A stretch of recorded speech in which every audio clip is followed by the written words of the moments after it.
Unit Reskrim Polsek Nongsa menggagalkan upaya penyeludupan pekerja migran Indonesia atau PMI ilegal yang hendak menuju ke Malaysia. 5 calon PMI berhasil diamankan di penampungan di kawasan Batu Besar, Batam, Kepulauan Riau. Selain mengamankan 5 calon PMI ilegal, petugas juga berhasil menangkap pelaku pengiriman sekaligus pemilik penampungan PMI ilegal ini.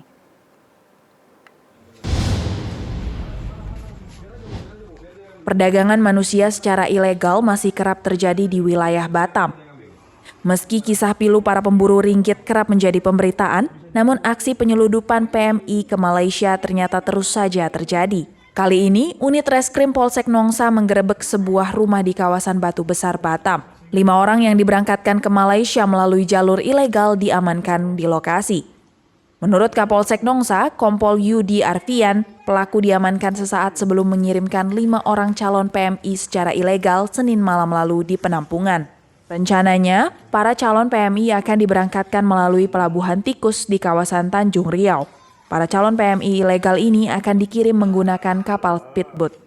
Pelaku pengiriman sekaligus pemilik penampungan berinisial S diamankan polisi.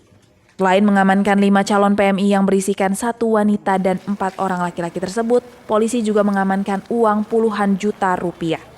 Hasil keterangan para korban, untuk 1 orang calon PMI, pelaku S memungut biaya sebesar 10 juta rupiah. Pelaku S diduga tidak bekerja sendiri, namun dengan beberapa orang lainnya termasuk warga negara Malaysia. Sementara itu, dalam rencananya para calon PMI ini akan diperkerjakan sebagai pekerja rumah tangga dan juga sebagai buruh di perkebunan sawit. Di Malaysia sendiri sudah ada yang menunggu para calon PMI ini yang juga merupakan komplotan pelaku S. Polsek Nongsa telah mengamankan 1 orang pelaku tindak pidana orang perseorangan yang melaksanakan penempatan pekerja migran Indonesia. Dia saat ini sudah kita amankan 1 orang inisial S dan diamankan di wilayah Kelurahan Batu Besar, Kecamatan Nongsa. Berapa banyak calon korbannya itu, Bang? 4 orang. Terus untuk 1 orang itu dipungut biaya berapa, Bang? 1 orang berdasarkan keterangan dari pelaku dan keterangan dari korban, 1 orang 10 juta rupiah.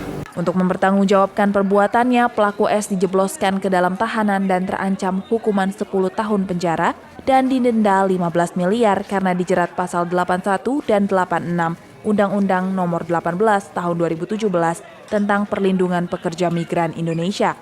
Dari Batam, Kepulauan Riau, kontributor Nusantara TV, Febri Andrean Amoga melaporkan.